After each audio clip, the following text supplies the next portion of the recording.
Hey Aleph Amud Beis. I have a third wide line, 15 lines down.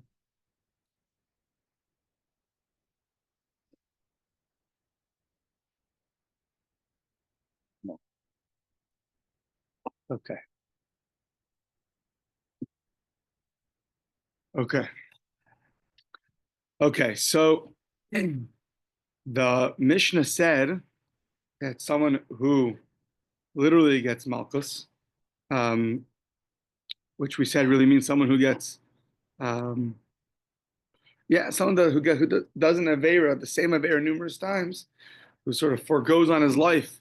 He keeps doing the same thing, so he goes into this kippah, and then he gives him some barley, and then he implodes. So it says Misha Laka Vishana. Sounds like you did it and you did it again. So that's only 2 times, not 3 times. Now there's a well-known machlokas, Rebbe and Rabbi Shimon Gamliel and Yevamas. The case, I believe, there is a person married a lady, husband died. She married a second guy, husband died. So now, can she marry the third guy?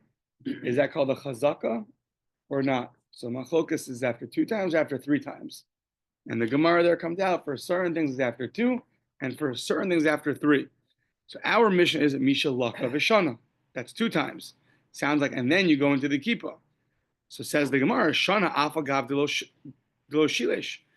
Sounds like you repeated it, but you didn't do it a 3rd time. So sounds like Lema Masnisin Delo Rabbi Shimon Gamliel.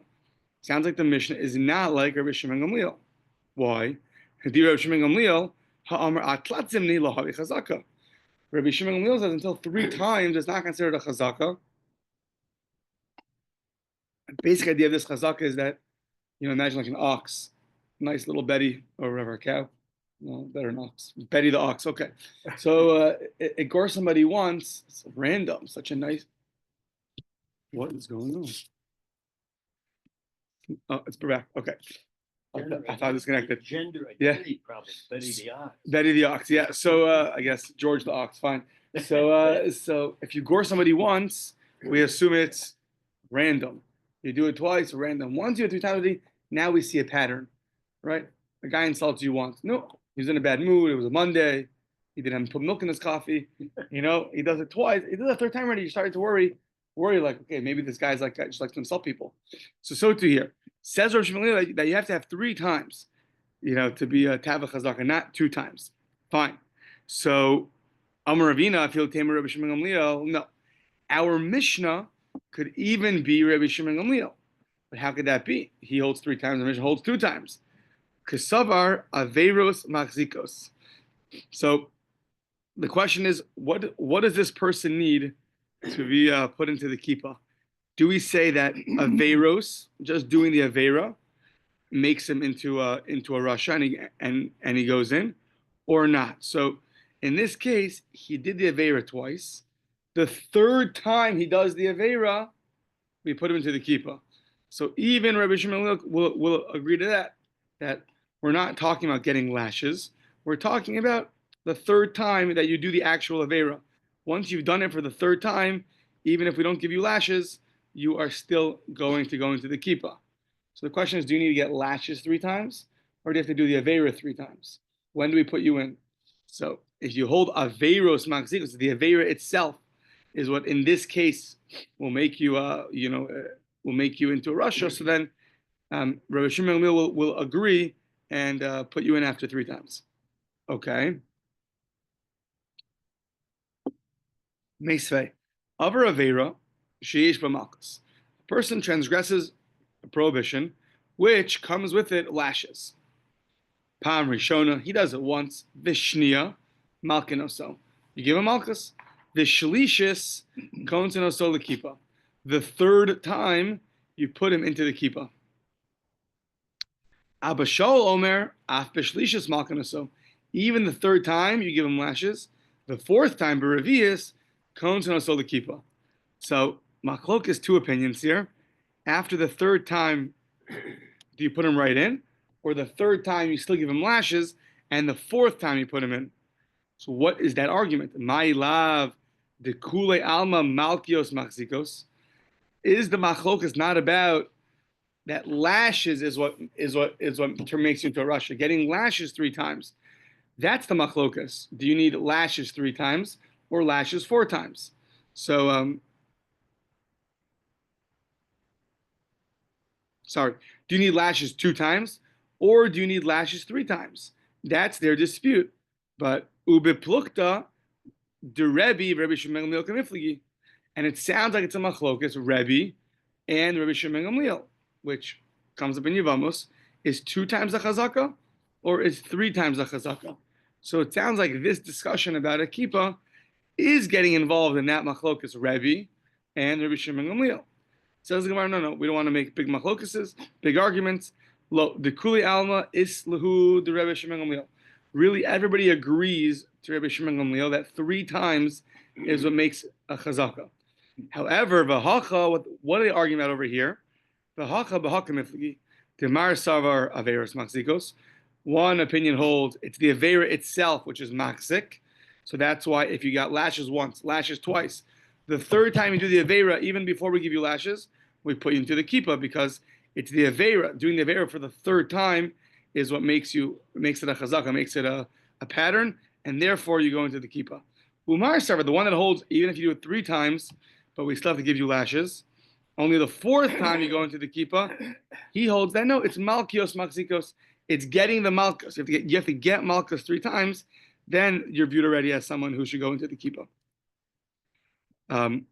So says the Gemara, hold on, V'haditanya.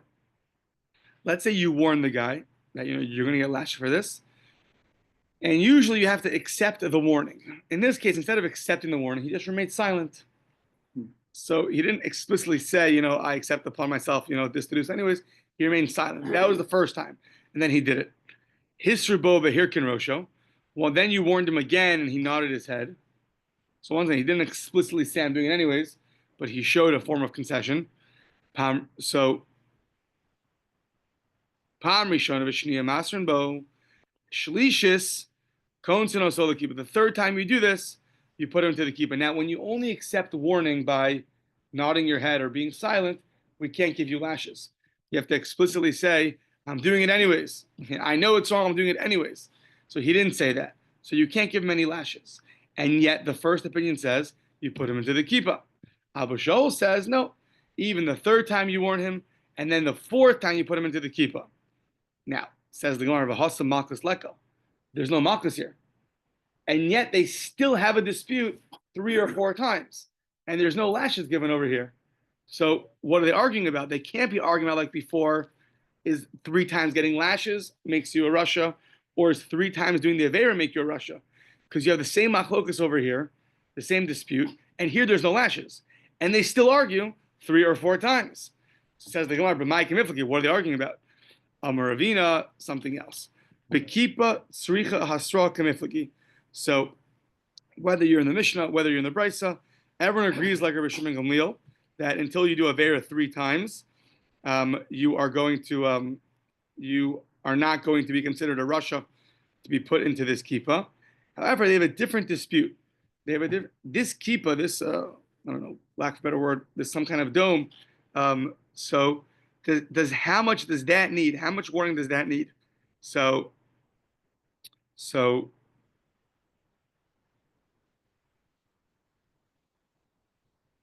the first opinion held you need 3 times to be warned that you're going to get lashes.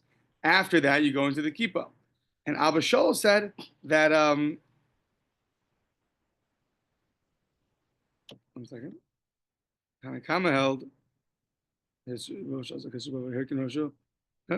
3rd time already you get warned, you go into the kippah. And Abba Shaul said that even the 3rd time you have to warn him for Malchus, and then the 4th time will go into the kippah. So they argue about how much does this kippah need. But they're all going to agree to 3 times like Rabbi Shimon Gamliel.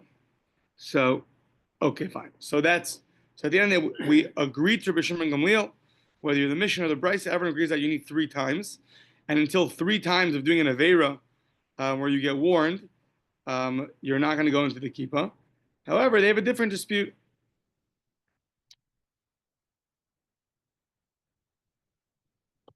They have a different dispute. 1 second. Yeah. Okay. So okay, it's fine. So that's that. Now, my kippah, what's this dome? What's this kind of thing we put you into? Rabbi Yehuda, Malay muscle. Sounds very small, just your height, no? Just the height. Yeah. Just the height. So it says the Gemara, where's the hint of this in the Torah? So Rashi says it was for sure halacha Moshe Sinai. We just want to know where's the scriptural, hint to this. V'heicher Ramiza. Amrish Lakish to Moses Rasha Ra. The verse in Tehillim. So for sure the Rasha will be killed. So meaning once you're a Rasha, so you'll be killed. So even if you don't get the formal warning and punishment, but as long as you're a Rasha, you will be killed. So in this case also a person who classifies as a Rasha, they'll get pointed to the kippah and will get killed. You have Rish Lakish, just now parenthetically, because we brought Rish Lakish once, we're going to bring him again. What does it mean a person doesn't know his time, just like fish that are captured in a fishing net? So kidogim shenachadin b'metzuda ra'a, in an evil fishing net. So yeah, evil trap. My metzuda, what's an evil trap? Amreish Lakish chika. So chika, some kind of a what, eh? Fish hook. The point is that it catches you very quickly without realizing. So you catch them right away. So like a big net you put in, they see it and they go in. But this, the hook sounds like gets them very fast. So the verse in Tehillim just comparing a person doesn't know his time, just like a very evil fishing net, meaning it could, just like it can take the fish, all of a sudden in 1 second. So God forbid it can take a person like that also. Sounds like this whole thing sounds like a worse punishment than any other part. Well, this one, yeah. Mm-hmm. Yeah. Yeah, it is very interesting. Yeah, very. I guess the point is that the guy's a rush. He doesn't. To live, you have to have a merit to live. Okay. Yeah. So as long as you have a merit to live, there's a reason why you're alive. At some point, the guy makes himself a Russia. So, yeah, okay. Get better friends. Yeah, okay. Horig nefesh shelo be'edim. This is very interesting because this is coming up Mishnah now, because until now we understood if you don't get the witnesses and the whole warning that you deserve, so you're sort of off the hook. Hashem will take care of you, but down here you'll continue living with your friends. And now we're going to see it's really not true. Horig nefesh, a person kills somebody shelo be'edim without witnesses. We'll see 3 opinions what that means, but machnisin aso lekippah. You put him into the kippah. U'machilin aso lechem tzar u'mayim lachatz. You feed him lechem tzar, sparing bread, and mayim lachatz, and what? Sparing water. Scant amounts of water. Scant is very little, right? Yeah. Okay, I knew that. So minaya dinan. So 1 second. If the guy killed somebody without any witnesses, how do you know he killed somebody? He killed without witnesses. So how do you know to give him, put him into the kippah and give him all this delicious falafel from the JCC? How do you know this? So says the Gemara, Amarav, be'edus hamiyuchedes. So be'edus miyuchedes, specific kind of edus. So Rashi explains it's a case, one of the cases in Makkos where one witness sees from one window and one witness sees from the other window, and you can't put the two testimonies together. So that's a case where 2 witnesses saw, but yet they saw from different parts, and therefore you can't put them. Therefore, that doesn't count as a testimony, but they still saw. So therefore, they can still come now and say that he killed somebody, but there's no formal warning there that would get him capital punishment. Rashi says once again, one witness to come, lashon hara. It's a very interesting thing, right? It's a funny thing because you really are. If you see something, I believe there's a positive command for you to go say something, right? The New York subway stole it from us.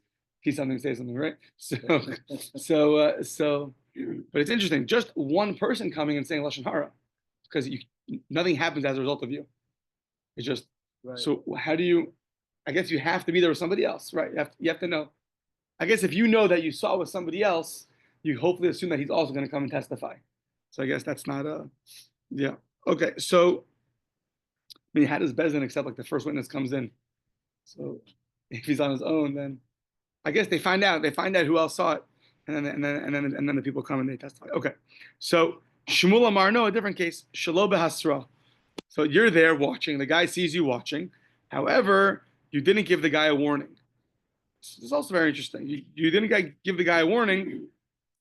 So how does he know that this is going to happen to him? The Gemara says many places that the warning is that he'll be able to distinguish between advertently and inadvertently. Meaning, if you don't give him a warning, he'll say, "Oh, I didn't know that was the punishment. I thought it was just, I got to bring a sacrifice." But it's also interesting. In this case, you don't give him a warning, and then he kills somebody. Next thing you know, he's going into the kippah. So V'Rav Chisda Amar Avimi could go into ischush b'bedikus v'lo ischush b'chakirus. It's also very interesting that we know there's two kinds. We had this already in the 60 daf ago, 50 daf ago, when there's chakirus and bedikos. Chakiros are the main questions. When did it happen? Where did it happen? To whom did it happen? Bedikos are the more minor questions. So if there's some kind of contradiction in that, so we're not going to accept it fully, but yet we put him into the kippah. So even though the chakiros are good, if the bedikos aren't good, so then he also goes to the kippah. It's also all these rules of testifying and killing somebody that you thought if you don't fulfill, he's off the hook. You see, he's not off the hook. Goes into the kippah, meaning that the testimony here it still makes the guy a Russia, and once he's a Russia, then you got to put him in. So that's the case where when Ben Zakkai was asking questions about who killed somebody, or not killing, maybe it was illicit relations. So right, he asked those very detailed questions like the stems of things. And there was a dispute about it, but at the end of the day, that testimony is still valid enough to put him into the kippah. I didn't get a chance to see it, but it'll be interesting to know how the Rambam brings this. All these three opinions all really agree, just three different scenarios, or they disagree with each other. So okay, look it up. Fine. You give him bread. What was the next word used? With bread? You give him the, not so much, sparingly. So you give the bread, the bread sparingly and the water scantily. Scantily, yeah. Kitzer, you give him not so much bread and not so much water. So, so the question is, in the earlier Mishnah, it said you feed him barley, and here it says you feed him bread. Yeah. So here you say you give him bread sparingly, umayim lachatz and mayim and water scantily. There it says you give him seorin, you give him barley, ad shekriso misbakas, until his innards implode. So Rav Shei says there's no contradiction. You give him this bread. And then you give him the water ad sheyuktan ma'ino, until his stomach lessens. The hadar ma'achil also sorin, and then you give him barley bread, and then ad shekriso misbakas, until the innards implode. This goes against the principle of giving them kind of the least punishment. So this sounds like it breaks all the rules. It's not one of the capital punishments. Right. It's like tobacco. But in fact, it is. Yeah. That's an interesting question. Once you go in the kippah, you're done forever. Is there tshuva in the kippah? Once your capital punishment and they finish your verdict, you're done. You're called the bar katil. You're dead man walking. What about this guy? Look up that'd be interesting. Yeah. Practical halachas of a kippah. How to build it, who to put in. Every shosha rabbi's office in a kippah. But you said the rabbi's office in the kippah? In the kippah. Yeah. Okay. So now, continuing interesting topics. Hagonev as a kisva, one who steals a kisva. So the Gemara is going to say it's referring to one of the holy vessels used, a kli sharis, in the base of Mikdash. V'hamekalel b'kosem, somebody who curses Hashem with a sorcerer. And then the third one that's more famous because of Parshas Pinchas, v'haboel aramis, one who has relations with a Aramean woman, with the daughter of an idol worshiper. So then, Kinayin Pogenbo, the zealots can go and take action directly. You don't have to wait for warning, nothing. So the third one's gonna have a lot of ink spilled on it because of Pinchas. First two don't know. So let's see. That's one. So Kohen Shishimish Betuma. Okay, now this one I did not have time to find an explanation, but it sort of baffles the mind exactly how you allowed to do this, what the reason is. I did not have time to look it up. Kohen Shishimish Betuma, a Kohen that serves in the base of Mikdash while he's impure. So what happens to him? You can't do that. Ein Achava Kohanim Mevinos Lebezdin, the Kohanim, his brethren, they don't bring him to court. Ella Pirchei Kahuna, the young Kohanim, Motziino, so they take him out of the base of Mikdash, Chutz Lazara, outside the courtyard, Umaftiin Esmochu B'Gzirin, and they sort of poke holes in his brain, and I guess he dies. Oh, clubs. Clubs, yeah. So I didn't have a chance to look this up exactly. Yeah. Meaning he's really liable for death, for capital punishment. Like, what's the novelty here? That you don't have to warn him. That I mean, it sounds like that you don't bring him to Bezdin. So maybe the Gemara will talk about it later. Sometimes that happens. Maybe we'll get to it. Yeah. Let's let the Gemara talk about it a little bit. Yeah. Okay, fine. The bottom of maybe tomorrow's daf. See how far we get. Okay. So Ella Pirkei, yeah, fine. So now that's one. Zar Shishimish Mikdash. I want, a regular Yisrael walks into the base of Mikdash and starts serving in the base of Mikdash. Rabbi Kiva Omer B'chenek, strangulation. Chacham Omrim B'dei Shemayim, death upon heaven, not down here. Fine. Ma'i Kisva, what's this Kisva that a person steals? Rabbi Yehuda Kli Sharis. It is a holy vessel, one that's been sanctified, and you're not allowed to do that. And if you do it, then a person can come and kill you without even bringing you to Bezdin, it sounds like. So, V'cheinu Omer, and similarly the verse says in Bamidbar, says, the Eis Kisos Hanosech V'lechem Atamid Alav Yihiyah. So there the verse says, Ves Kisos Hanesach. So I guess that word Kisos is like the word Kisva. It's referring to a vessel. That's why the word here, vessel, means, the word Kisva means a vessel. Now, the Heicha Ramiza, where's the hint to this? That a guy gets killed for stealing the vessel. We're not going to have an explicit verse, but while talking about the Levium, they're not supposed to see in how the vessels are covered. It says V'yavu liros kibala es hakodesh v'mesu. So really, it's referring to just the Levium can't go in a certain. They can't go in past a certain point to see what the Kohanim, how they put the vessels in and out, because the Levium can't go past there. However, kibala es hakodesh, that terminology kibala es hakodesh, the word bala can also be referring to stealing. Shemavliin umachbian, they're going, they're hiding. So yeah. So it's a hint. It's a hint to where you see that if someone takes something that they're not supposed to, then they're going to get killed. Yeah. The hamakalo b'kosem, one who curses God with the sorcerer.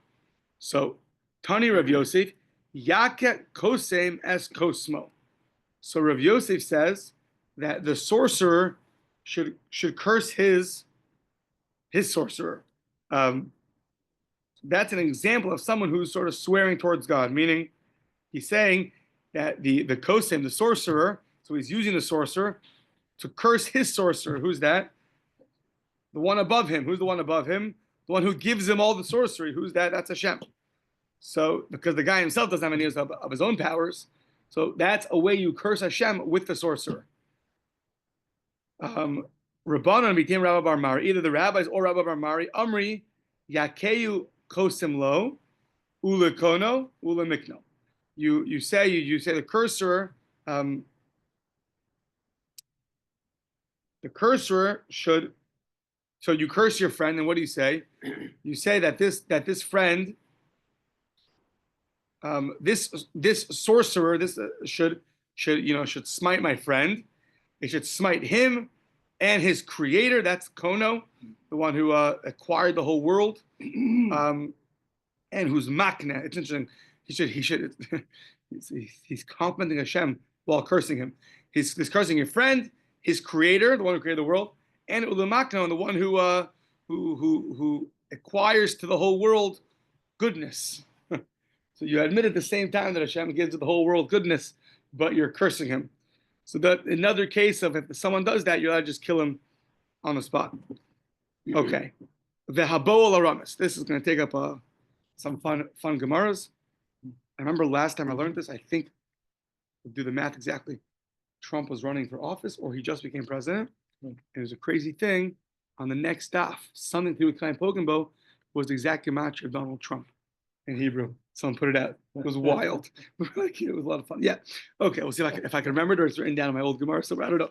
So the Haboel Aramis, one who has relations with the daughter of an idol worshiper. I'm assuming she's also an idol worshiper. Bo minei Rav Kahana nei Rav. So okay, so let's say lo pagubo. So you didn't go zealously and kill her. So what happens to those? Lo pagubo konin mahu. What happens to meaning what's the avera for this? Okay, so now inchi Rav legmare. Rav forgot. It's just interesting because this exact halacha at the bottom of the Amud, we're going to say that Moshe forgot. It's just something about this halacha that causes, I don't know. But Inche Rav Legamre, so Rav could not recall the answer to this question. So Akriyu Rav Kahana Bechalme. So it sounds like Rav Kahana came, told him something that he saw in a dream. He recalled the dream to him.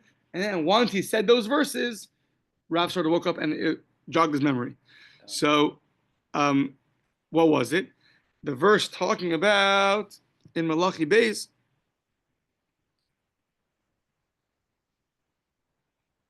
Sorry, not Malachi. Yeah, in Malachi, not in Malachim.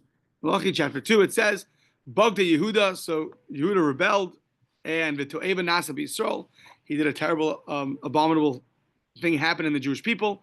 Ubi Yerushalayim, and in Yerushalayim, Ki Chilo Yehuda, Kodesh Hashem, Yehuda profaned the holiness of God, Asher Ahev, whom he loved, Ubal Bas El Nechar, and he had relations with the daughter of a foreign god. So Asa Amrle Hachi Akrin says that this is what I saw in the dream. This verse. Oh, Ad Kre Rav Ligmare. Rav remembered. He recalled his teaching. Okay. Bag de Yehuda. He rebelled. That's referring to he did avodah zarah. Avodas kachavim.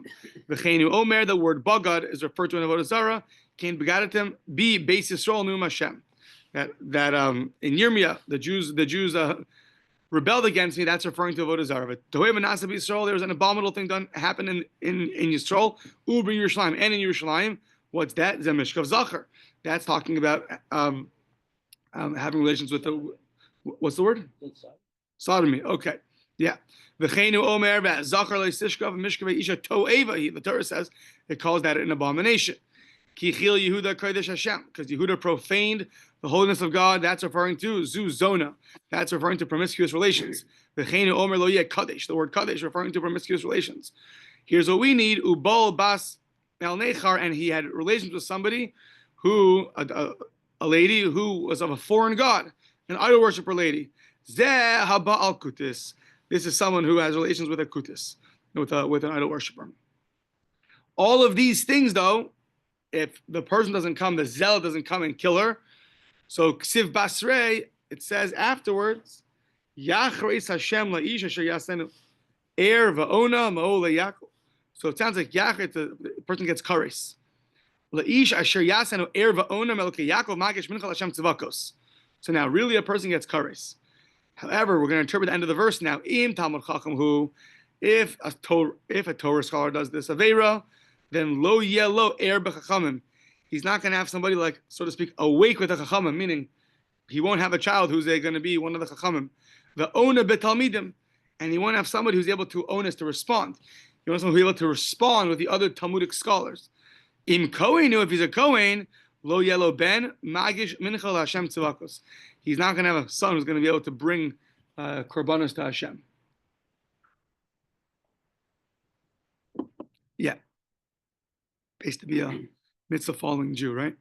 So Amar Achia Baravuya, Kol Haba Al Kutis. Anybody who goes has relations with this idol worshiper lady, Ilu mischatin b'avodas chachamim. It's like he got married to avodas chachamim, presumably because that relation is one kind of connection, and it's like you're married to the avodah zarah. Dichsivu bal bas el nechar. So it says that someone has relations with the daughter of a foreign god. It says the Gemara, "V'chi bas yeshal lekel nechar." Do foreign gods produce children? So the answer is no. So elazeh habal kutis. It's referring to someone who has relations with a kutis. So you see, it's like he had their daughter. He got married to them. Yeah. So don't do that. Yeah. So Avia Kasuv al Gil. Okay. So now a very interesting story about the king Yehoiakim. So Amr of Avia Kasuv. They found his skull. They found his skull. Kasuv al Gilgato Yehoiakim Zos v'odacheres. On his skull was written, "This is the punishment and another punishment." So now we're going to talk about his story. Yeah. Some kind of retribution was given to him and another one. So let's see. Well, some kind of punishment and another punishment. She says we're bringing this in because we brought in Rav Chia earlier, so we're going to bring him now also. Yeah, we just brought in Rav Chia bar Ravia. Now we're going to bring him in again. Okay, so let's see what happened here. Zikeno Derbi Preda, the grandfather. Yeah, not the grandmother, right? The grandfather. Yeah, who was Rav Chia bar Ravia. Right, his grandfather was Rav Chia, same person was Rav Chia bar Ravia. Zikeno Derbi Preda, Eshkachahu Gilgalta. He found this skull, Dahavishadya B'Shar Yerushalayim. It was thrown by the gates of Yerushalayim, basically by the outskirts.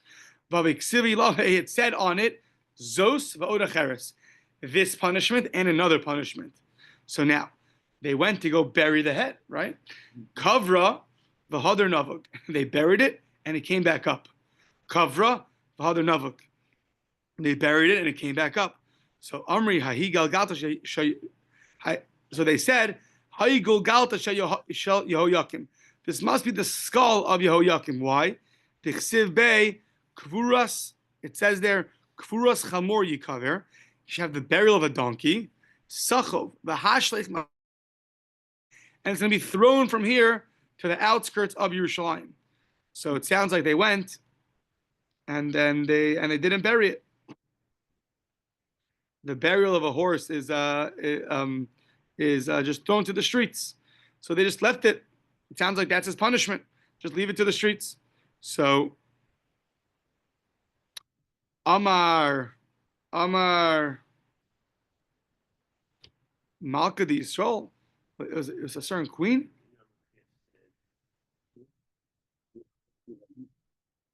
Himself. Who's Malka? He said to himself, which is not Maybe they take it out. Okay. So yeah. Amar. Sorry. I said Amar Malka di Yisrael. Who says he's a king. At the end of the day, he was a king. That's what it is. He's saying he's a king. So he said. V'lav orich hara lebzuye.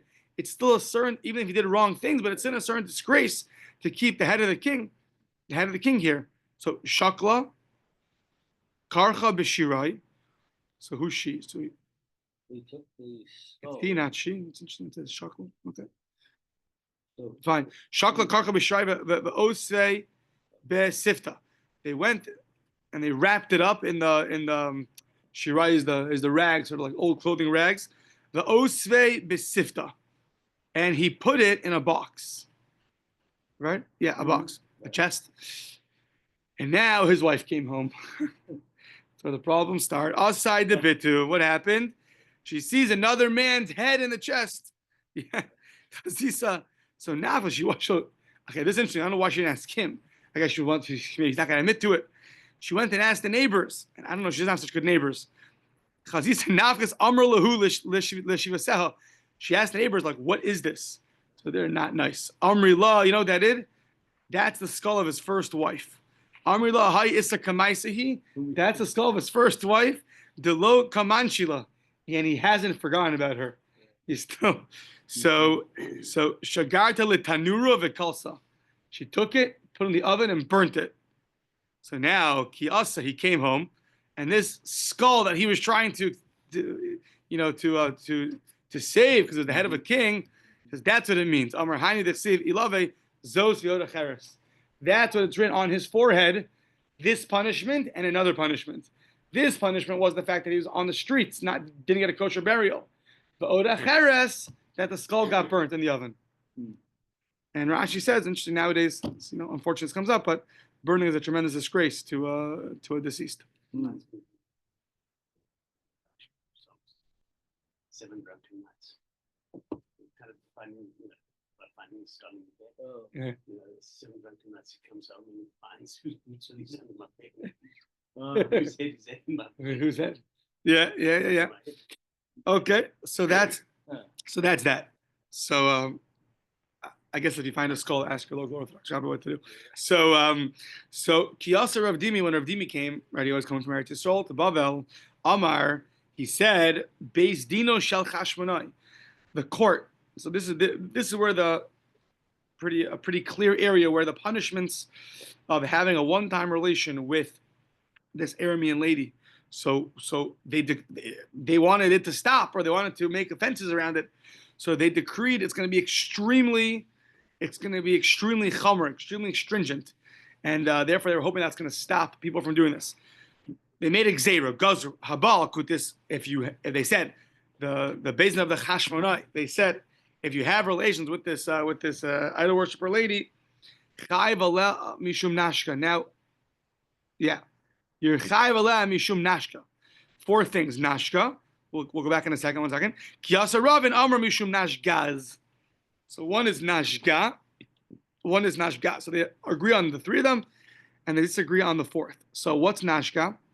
They say, even though she's a non-Jew and there's no dam nida, however, she's going to contaminate you, like it's like having relations with a nida. 1, shifcha, it's like having relations with your maidservant. Now it's interesting. Rashi says because the Jewish people are considered the masters. Yeah, we're the kingly nation. So this lady is like she's totally secondary to you, like your maidservant. In fact, we're going to give you the prohibition of having relations with the maidservant, which is not allowed. That's nun. That's shin. Gimel. Gimel's going to be Gentile woman, right, like a goya. Yeah. So avodas kol chavim.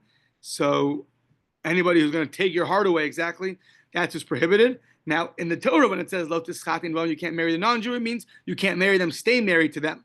It's Rashi explains derech chasna, so it's like getting married to them. A one-time thing. The Beis Din Chashmonai said that you're going to get that prohibition if you have even a one-time relation with them. And then here's the machlokas. The first opinion says aleph for ish, that we view her like she's married, and if she's married, then it's like you're having relations with someone who's married. So it's similar to that. And the second opinion says nashgaz and not nashga. What's nashgaz? Nida shifcha goya. Those 2 we agree on. Zona. It's like you're having relations with a zona, someone who you have illicit relations with. Aval mishum ishos laslahu. But he doesn't view it like you're having relations with somebody who's married. And okay, that's 1. The idach, and the first opinion, why do they not hold of this idea that it's like a zona? Rather, they say it's like she's a married woman. Nishayu vaday lo mafkire. So even by the non-Jews, they don't just mafkir their own. They don't just make them like ownerless. So therefore, we're not going to treat her like a zona, like someone you have illicit relations with. Rather, we'll treat her like a married woman. Okay, but there are 4 prohibitions rabbinically by having this one-time relation with her. Okay. Amar Rav Chisda, Habali Malech. This is just the juicy stuff. Okay, we'll see how much we can do. Habali Malech, the rule is if someone asks you, what's the halacha in the event that someone's having relations with this kutis lady? You can't tell them the halacha. A zealot means you go and you do it. If you're having time to ask and figure it out, you're not so zealous. Zealotry, this is the section of zealotry. You have to do it, you're fired up against what someone's doing to Hashem and to the Jewish people, and you do it right away. You can't tell, You don't tell them. Not only that, Zimri, V'hargo Pinchas Nerag. If Zimri, we're going to see Zimri and Cosby. Zimri was the head of the tribe of Shimon, and Cosby was one of the princesses of the Moabite nation. So if they would have, stopped having relations, and Pinchas would have killed Zimri, Pinchas would be liable for death. You have to do it only while they're having relations. Yeah. Napach Zimri v'hargul Pinchas. Let's say in general, Zimri would turn around and defend himself and kill Pinchas. So Zimri wouldn't be killed for that. Ein Neragalav. Shaharei Rodefu. Now this is a little complicated. He's a Rodef. Pinchas being Rodef him. So that now he's being Rodef him because he's pursuing him because he's doing a terrible act. However, since he's pursuing Zimri, Zimri could have self-defense and go and kill Pinchas, and Pinchas wouldn't be killed. And Zimri wouldn't be killed for that. A whole long section. Yeah, I think we should start tomorrow because there's no good stopping point for a while. It's a whole long 10, 15 lines.